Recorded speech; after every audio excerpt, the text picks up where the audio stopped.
Madame la Présidente, cette semaine au Québec, on est en train de vivre un changement social important. Des personnes en autorité, des personnes populaires, des personnes qui se croyaient dans une zone d'impunité apprennent que des gestes inacceptables seront désormais inacceptés, que des gestes qu'ils croyaient pouvoir commettre en privé viendront dans le domaine public et qu'ils devront rendre des comptes. Si les événements que nous vivons en ce moment envoient de façon suffisamment forte un signal à toutes les personnes en autorité qu'elles devront désormais appliquer la règle de décence élémentaire, que s'il n'y a pas de consentement, c'est non, que si ce n'est pas oui, c'est non, et qu'il n'y a pas de zone grise, nous aurons fait un pas en avant. Et je tiens à saluer le courage des femmes et des hommes qui parlent, qui font preuve de solidarité, qui se regroupent pour dire « il est temps que ça cesse ». Et je pense que c'est une bonne chose.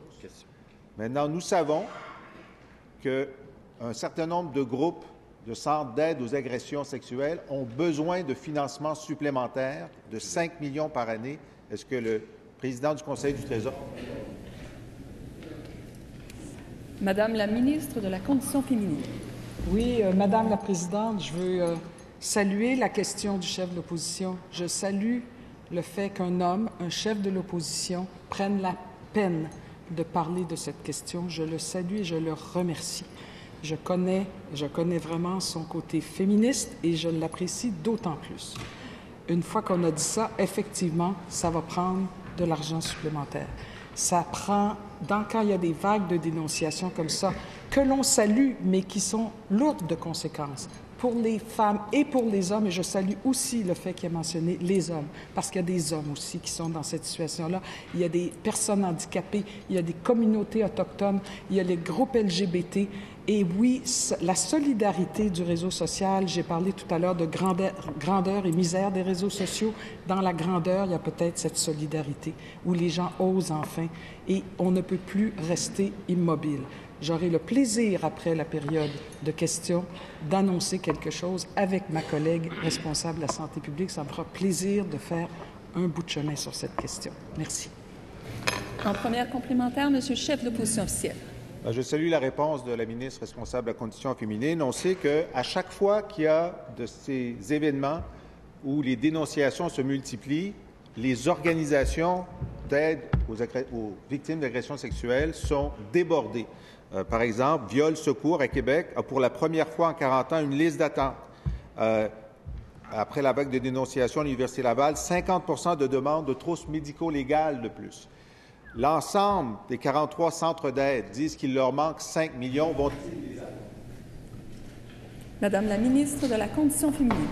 Alors, effectivement, quand j'ai fait ma tournée, et le chef de l'opposition fait référence à l'Université Laval, il a tout à fait raison.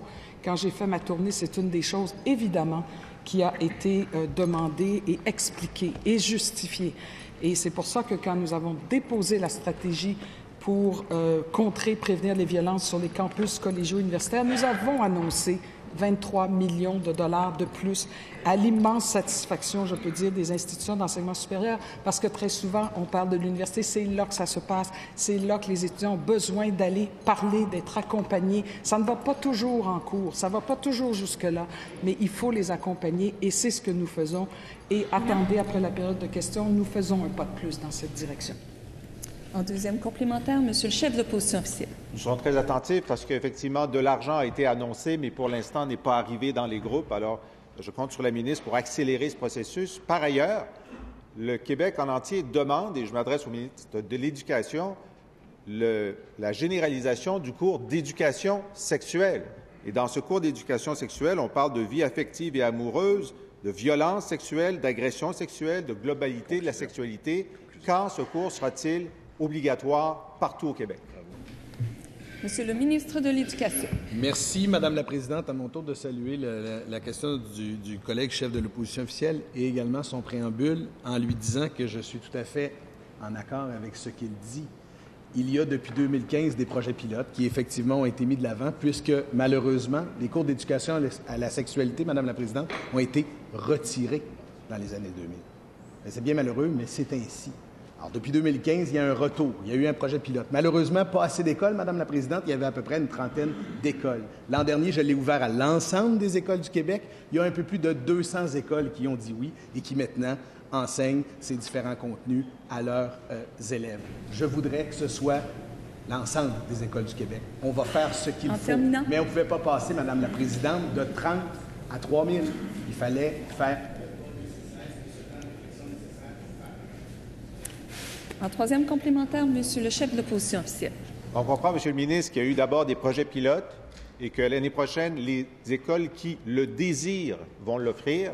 Maintenant, on veut savoir si l'année suivante, toutes les écoles seront tenues de donner le cours d'éducation à la sexualité. Nous, on est pour. Si vous êtes pour, ça va se faire. Monsieur le ministre de l'Éducation.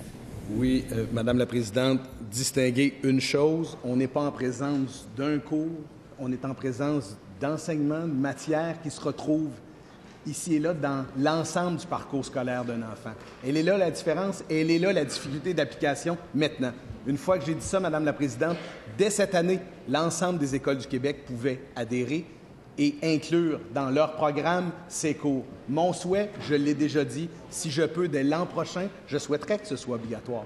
Je vais travailler en ce sens, Madame la Présidente, et je suis convaincu que j'ai ici des parlementaires qui seront très heureux de m'appuyer dans cette démarche.